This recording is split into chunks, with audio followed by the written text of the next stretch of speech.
За би танд амжилт хүсье. Гэхдээ та нэг зүйлийг онцгой анхаарахгүй бол таны ажил өмнөх ерөнхий сайдуудын л араас орно.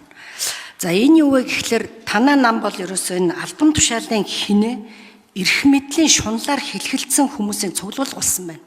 Энийг та намын даргын хувьд өөрчлөхгүй бол энэ таны ажил хязгаарч амжилтанд хүрэхгүй дахиад жилийн дараа таныг энэ хинэтнүүд чинь дараагийнхан сайд болно гэж таныг огцруулахад бэлэн ийм байдалд бол танаа намынхаа орсон байна.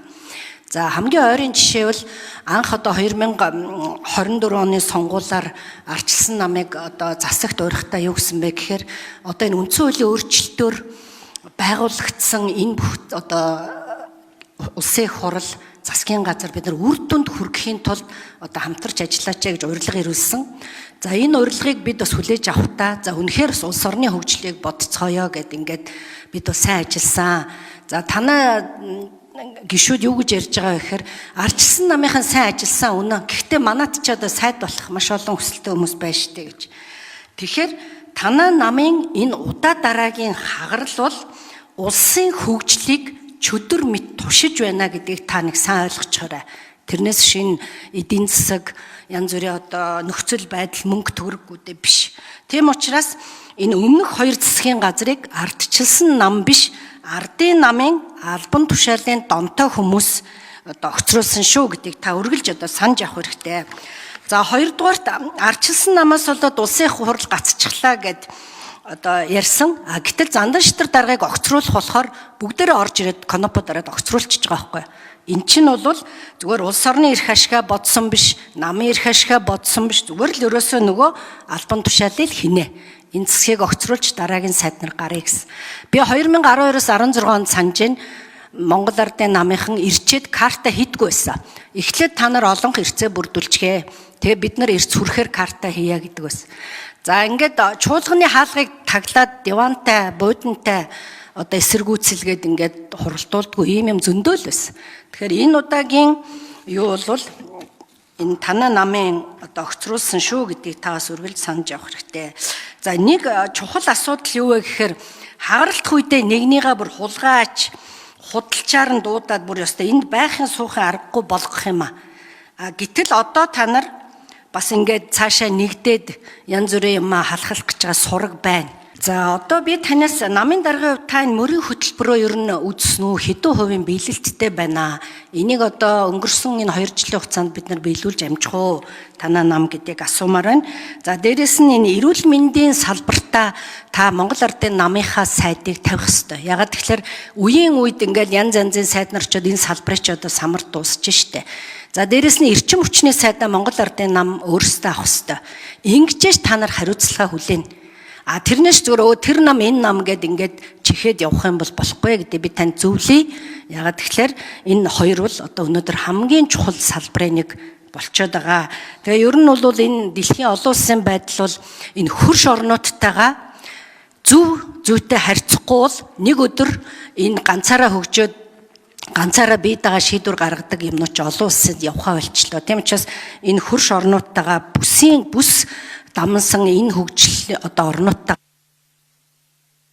За, одон төвийн гишүүний асуултанд хариулъя. 11 сарын 17-нд намын даргаар их хурлаараа сонгогдсон. За, ингээд 2024 онд орон нутгийн болон их хурлын сонгуульд дэвшүүлсэн намынхаа мөрийн хөтөлбөрийг үнэлэх ажлыг эхлүүлсэн. За, ингээд мөрийн хөтөлбөрийг нэгж байгуулсан. Нэгсэндөө амласан амлалтаа хэрэгжүүлдэг, эргээд хяндаг, шаарддаг болох ёстой.